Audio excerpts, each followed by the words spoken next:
know my first guest from such films as Clueless and The Cider House Rules, and for playing Phoebe's husband Mike on Friends, as we mentioned earlier. Well, starting today, he can be seen with Will Ferrell in the brand new movie Anchorman. Please welcome Paul Rudd.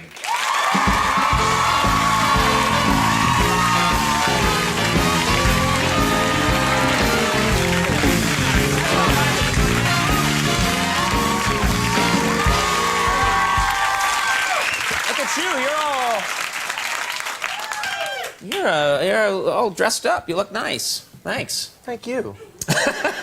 You bastard. No, I know, just my socks are now coming down, too, because that always looks good, too. You immediately look like 58 years old when you do that.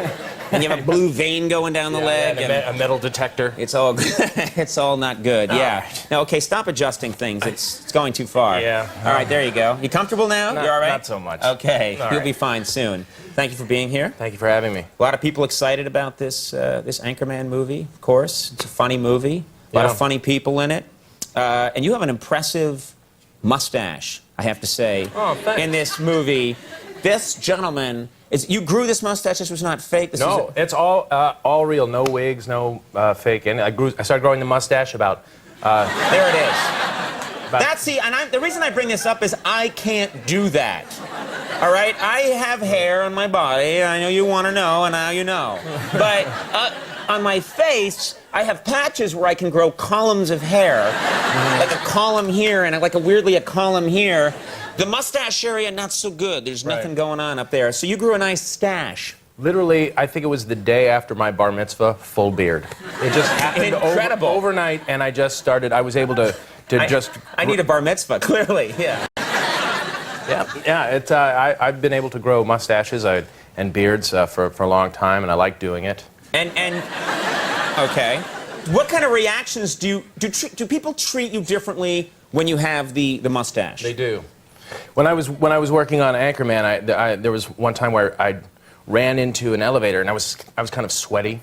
And you have the full mustache, the obviously. full mustache and the mutton chops. My hair was humid, so it was looking really curly. And I was also wearing a T-shirt that said "Mustache rides 25 cents." It was unintentional. I just had it on. And hell yeah! Honestly, I don't know how that thing got on. Just had it. But there was an elderly couple in the elevator, and it took me a second to realize that they were really creeped out by the combination. Sure, yeah. And what a horrible man you are. Yeah. And I realized it halfway through, so I just kind of sat and stared at them. Always a good reaction when you think you're intimidating someone is stare them down. Yeah. And and then as they walked off, I told them that I had change for $1. Right. Nice. Nice. You ruined their nice vacation. Yeah. I'm told that you like to grow a mustache around Halloween and be a different person with a mustache every year, a famous person. The last several Halloweens, I've grown mustaches and tried to incorporate them into costumes. This is you as who? That was Freddie Mercury. That Freddie was Mercury. Last year, that was Freddie Mercury. And tell us who the next person is. That would be Gallagher. That was the year before. And then I kept growing a mustache for the following year to be actually Wilford Brimley, which was... Let's see that, yeah. You look amazing there. That's incredible. Well, that one I was really... You filled out your face? Yeah, that took 3 days of prosthetics. Yeah. You became, in many ways, Brimley. Yeah. It's hard to do. You never get old and you never die. That's the worst Wilford Brimley impersonation I ever heard. Yeah, I think my Clinton, Booby, and Trump is starting to look really good. Yeah. You trumped me. Yeah, no. Thanks.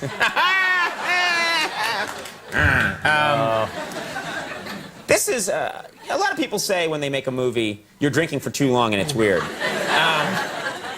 Yeah, I notice these things. Ooh, that's good scotch. A lot of people, when they do a movie, say, oh, we had such a fun cast. Yes. And then you look at the cast and you're like, yeah, that's not true. Right. But this cast, it's not true. I'm sorry, I see a lot of BS in this business, and but this is actually a really fun cast. You know, a lot of funny people. You got Mr. Keckner and Carell and yourself and Will Ferrell and Applegate. This is a good time you're having on this set. It was a blast. It really Did you all stay in the same hotel and sort of party together the whole time?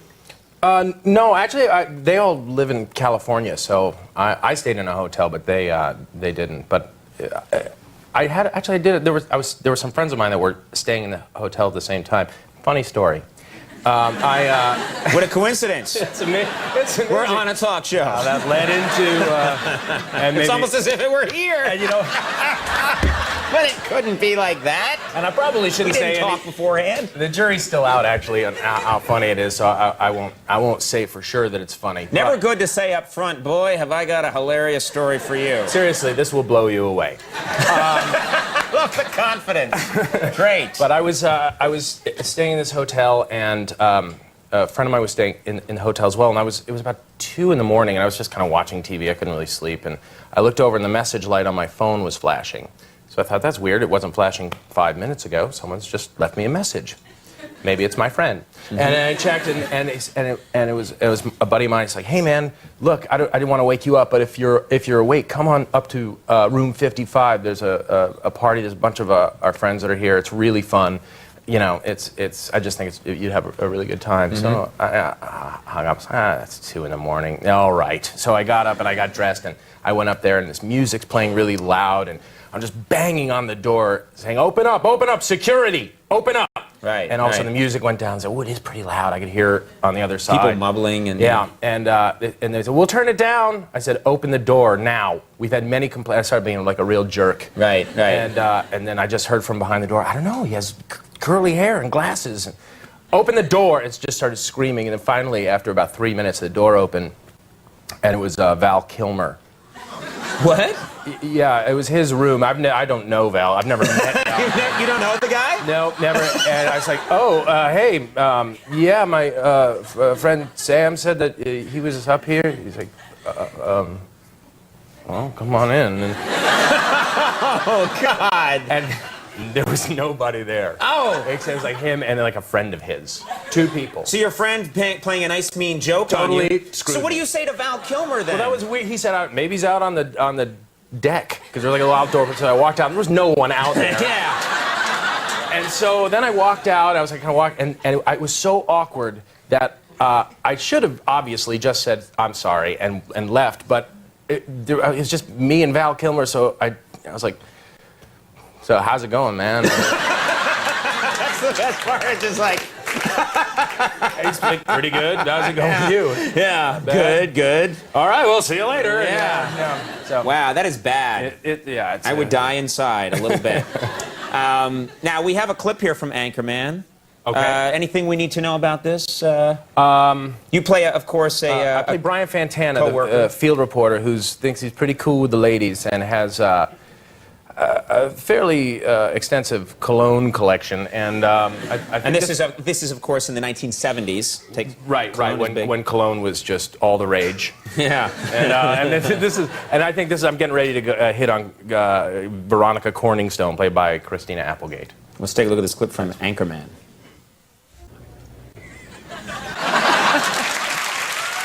That's a very funny scene. Anchorman is in theaters now. Very funny.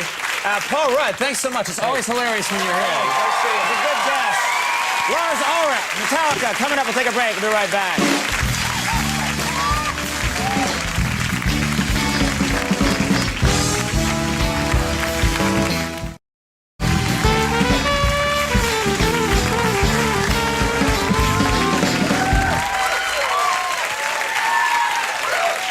Very good.